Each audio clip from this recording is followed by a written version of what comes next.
ಸುಧನ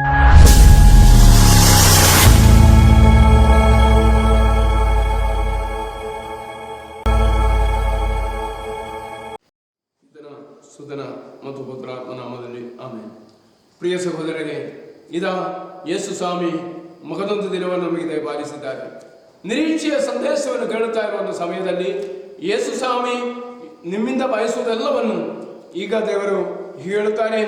ಮತ್ತಾಯ ಸುವಾರ್ತೆ 10ನೇ ಅಧ್ಯಾಯ 26ನೇ ವಾಕ್ಯ, ಜನರಿಗೆ ಭಯಪಡಬೇಡಿ, ಮುಚ್ಚುಮರೆ ಆಗಿರುವುದೆಲ್ಲ ಬಟ್ಟಬಯಲಾಗುವುದು, ಗುಟ್ಟಾಗಿರುವುದೆಲ್ಲ ರಟ್ಟಾಗಿರುವುದು ಎಂದು ಹೇಳುತ್ತಾರೆ. ಪ್ರೈಸರು ಪ್ರಿಯರೇ, ರಹಸ್ಯವಾಗಿ ಇನ್ನು ಏನು ನಮ್ಮಲ್ಲಿ ಇಲ್ಲ, ಮುಚ್ಚುಮರೆ ಇಲ್ಲದ ಎಲ್ಲವನ್ನು ರಟ್ಟಾಗಲಿಕ್ಕೆ ಬೇಕಾಗಿ ದೇವರು ನಮ್ಮಲ್ಲಿ ಹೇಳುತ್ತಾ ಇರುವ ಕಾರ್ಯಗಳಾಗಿದೆ.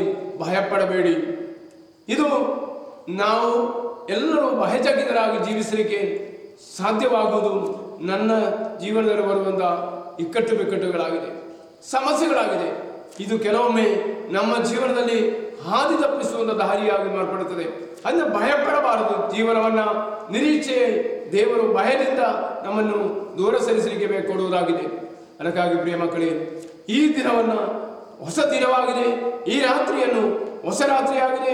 ನನ್ನ ದೇವರು ನನ್ನ ಜೊತೆ ಇದ್ದಾರೆ, ನನ್ನನ್ನು ಮುನ್ನಡೆಸುತ್ತಾರೆ ಎಂಬ ಅರಿವಿನಿಂದ ಜೀವಿಸುವಂಥ ಮಕ್ಕಳಾಗಿ ಪಾವನಾತ್ಮರಿಗೆ ನಮಗೆ ಒಪ್ಪಿಸೋಣ.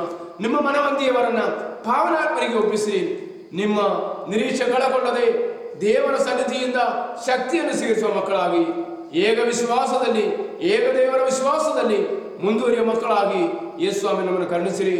ಅದಕ್ಕಾಗಿ ನಮಗೆ ಪ್ರಾರ್ಥಿಸೋಣ. ಪಿತನ, ಸುತನ ಮತ್ತು ಪವಿತ್ರಾತ್ಮ ನಾಮದಲ್ಲಿ ಆಮೆನ್.